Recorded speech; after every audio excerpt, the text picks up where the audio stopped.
Hi guys, welcome back to my YouTube channel. For today is another video about tutorial. And today is ituturo ko po sa inyo kung paano natin ma-block yung ads dito sa PureTuber. Okay, kung meron kang PureTuber guys and user ka nito and kapag nakakaranas ka ng ads na nagpa-pop up once na ibabak mo. Actually meron yan kasi nararanasan ko yan. Nakakainis lang kasi 'di ba, nanonood ka ng movies tapos may magpa-pop up, lalo na 'pag binabak mo. Okay, so 'yan po ang ating ifi-fix. So, panoorin mo lang po ito hanggang dulo para alam mo kung paano.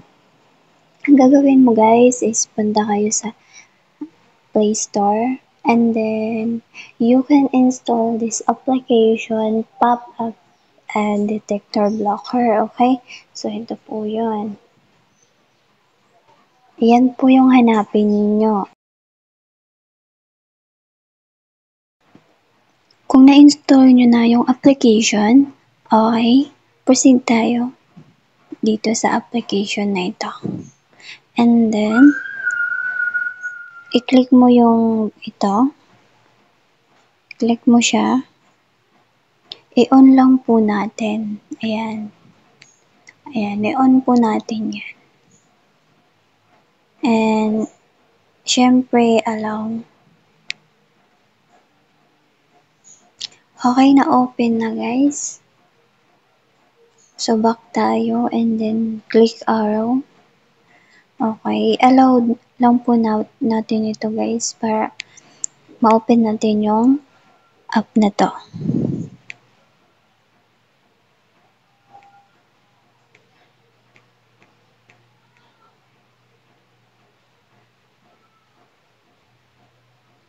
Hirap hanapin. Wait lang.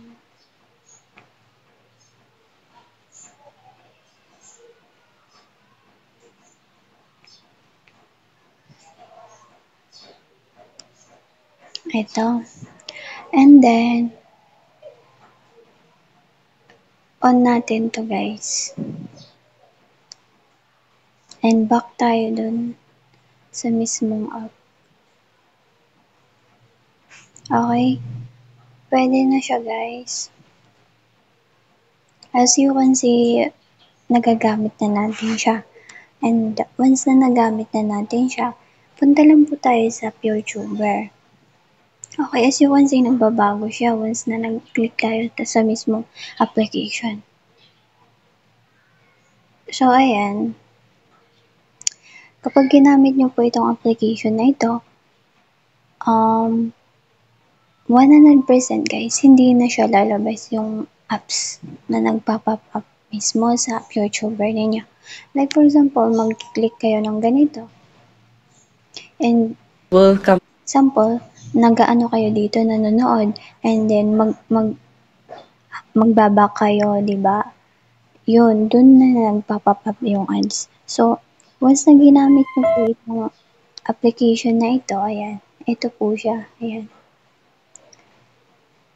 Hindi na po siya lalabas. Sinasabi ko sa inyo. Kaya, try nyo na.